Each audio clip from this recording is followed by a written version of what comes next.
বুঝতে পারছি। আর কি? এটা হলো ডাল, মাছ ভাজা, তারপরে দেশি মুরগি। আর কি? ওইটাতে কি? ওইটাতে খিচুড়ি।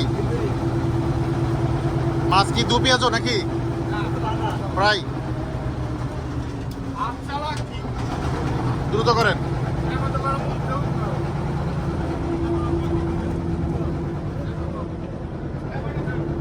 খাবারটা দ্রুত উপরে দিয়ে দেন।